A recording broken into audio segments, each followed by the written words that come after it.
Olá, meu amigo, olá, minha amiga do nosso Tempo com Deus. É muito gostoso estar de volta aí. Eu tive uma temporada fora também. E nós queremos falar um pouco sobre Quaresma. A gente está vivendo esse período. E antes de a gente continuar, dá uma pensada séria aí, toma a decisão de se inscrever nesse canal, acompanhar as nossas publicações aí. E você vai ser ajudado e motivado também nas coisas do Senhor. Vamos lá, Quaresma. Você sabia que essa tradição que a gente tem nas igrejas, ou que a gente tem na vida por aí, não tem registro bíblico, não tem, de uma certa forma falando, amparo bíblico a Quaresma? Mas, enfim, de onde surgiu esse costume, essa tradição, o que é, afinal de contas, a Quaresma? Dizem que a Quaresma é um tempo de correção e preparação espiritual por arrependimento e crescimento na fé em função da Páscoa. O conceito eu penso que está bom, está redondinho. Como é que começou esse negócio da Quaresma?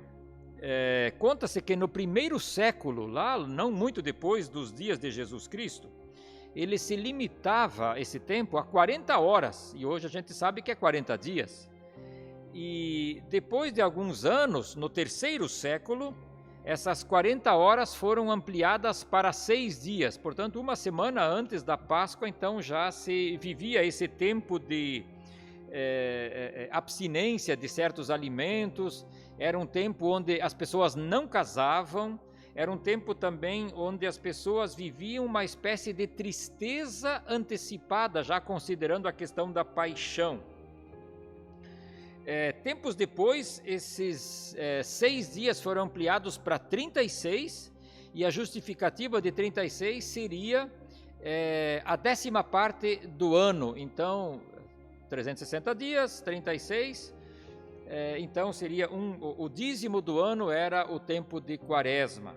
E no ano de 731, naturalmente da nossa era cristã, este período foi arredondado para 40 dias, eu ia falar 40 anos, né? Mas 40 dias aí tem até justificativas bíblicas para isso. Por exemplo, 40 anos foi o período que os judeus peregrinaram saindo do Egito, indo na direção da sua terra prometida, a terra de Canaã. 40 foi também o número de dias que Jesus permaneceu em jejum e sendo tentado pelo diabo, conforme Mateus 4, por exemplo. 40 também foi o número de dias que Moisés permaneceu lá naquele monte, no Monte Sinai, onde ele estava diante de Deus, na ocasião recebeu os 10 mandamentos. E aí tem outras ocasiões com 40 também na vida do profeta Elias, enfim. Então esses números, então, digamos assim, dão legitimidade a esse número de 40. Só que, agora tentando chegar ao final, o que se vive hoje na Quaresma é uma espécie de erro ou de ilusão. Por que eu digo isso? Porque as pessoas, elas se policiam e elas têm uma vida regrada e elas adotam certas práticas boas durante esses 40 dias e o resto do ano.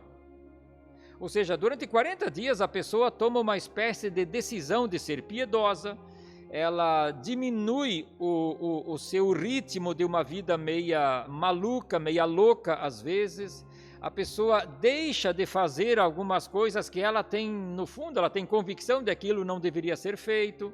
Então, durante 40 dias a pessoa, ela toma uma atitude condizente com uma vida pensada, uma vida tranquila, uma vida equilibrada, uma vida de dizer não para algumas coisas. E durante os outros 320 dias do ano, então, aí é vida que segue. Isso é uma incoerência. Por quê? Porque, no fundo, nós sabemos que nós devemos prestar contas a Deus da nossa vida. Afinal de contas, aquilo que a gente chama de a minha vida, na verdade essa vida não é minha, Deus a emprestou para mim por um período. E eu não posso fazer de conta que durante 40 dias eu resolvo o problema. E tem uma última questão que eu quero lembrar, é a seguinte, do jeito que as pessoas vivem a Quaresma, parece que a Quaresma é o centro da coisa, e não é. vive esses dias em função dos próprios dias. O que a gente tem é que a quaresma está em função da Páscoa, em função da paixão e da Páscoa. A quaresma está em função daquilo que acontece com a pessoa do Senhor Jesus, ou seja, ele morre na cruz pelo meu pecado e na Páscoa eu lembro que ele ressuscita por mim. Então a quaresma quer ser esse tempo que me leva a conscientemente me preparar para aqueles dias. Agora, quando eu apenas vivo esses dias em si mesmo e fechado como se fosse a quaresma a questão, então eu estou ignorando a paixão e estou ignorando a cruz e a ressurreição. Então, meu amigo, deixe de te iludir com a quaresma, pensando que esses dias resolvem alguma coisa na vida da gente. Volte-se para Jesus. É por isso que ele morreu na cruz, no seu e no meu lugar. Ali, então, sim, está a resolução de Deus para a nossa vida. Volte-se para Deus 365 dias por ano e não apenas 40. Isso é iludir-se a si mesmo. Pensa nisso, meu amigo. Que Deus te abençoe.